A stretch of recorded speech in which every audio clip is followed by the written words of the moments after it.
Back pain. I think the condition I see the most. And if you're pregnant, you're more susceptible to get back pain because as bump gets bigger, it pulls your pelvis forward, it scrunches up those lower vertebrae, and it really causes a lot of pain in this area. So our goal is to get that pelvis tilting back.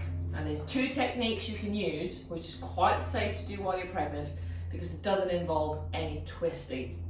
So the first technique is in sitting, which is good if you've got a job that you're sat down all the time or if you're stuck in traffic. So you want to imagine yourself, basically, imagine your back pelvis as a bucket of water and you're going to tilt it forward and you're going to tilt it back.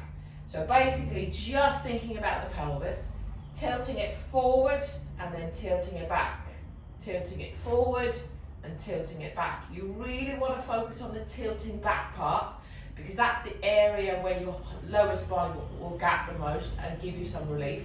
So basically as you tilt back, imagine curling your tailbone in underneath you and then tilting it forward again so that you're basically scrunching up the vertebrae a little bit again and then tilting it back. Now you can do as many as you want. As you start feeling the pain as eases, then you know, right, you're in the right track and continue doing that. And I mean, you can do it every half an hour, especially if you're sat down all the time, because we do fall in a very bad posture.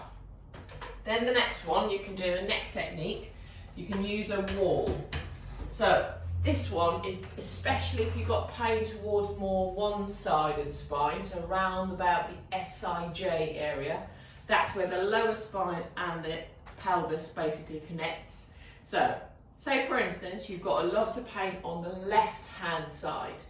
To do this technique, you're going to have your back to the wall, stand a little bit away from the wall so that when you bend your knee, you've got your knees together and your feet touching the wall. Now remember, you've got left side pain, so you've got your back towards the wall, facing away from the wall, your left foot is on the wall, and you're going to push the wall back and just activate that left buttock, and you're going to hold that for 10 counts.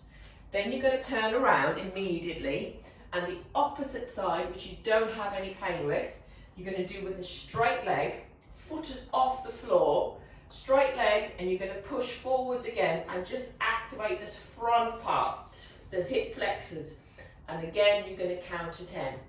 Right, so to recap, if you've got pain towards one side, that's towards the SIJ area, then you're going to think about having that left foot onto the wall, your knees are going to be in the one straight line, and you're going to push against the wall, activate that bum muscle just on the left hand side as much as you can, hold it for 10 counts, and then immediately turn around. The opposite leg, which you don't have the side of the pain, is going to have a straight leg, foot is off the floor, toes are in contact with the wall, and then you push forward and you're going to hold that for 10 counts as well, and then relax. And you can do 3 sets in one go. And again, you can do it whenever you feel the pain or when you're experiencing some back pain. Just find a wall and the side of the pain that you've got, that side you're facing away from the wall, pushing against it, turning around immediately, doing the opposite side, straight leg, push against the wall, hold it for 10 both times. Right, so get in touch if you want to know a little bit more, but have a go at those two techniques and see if it eases your pain, and I hope it does. Take care.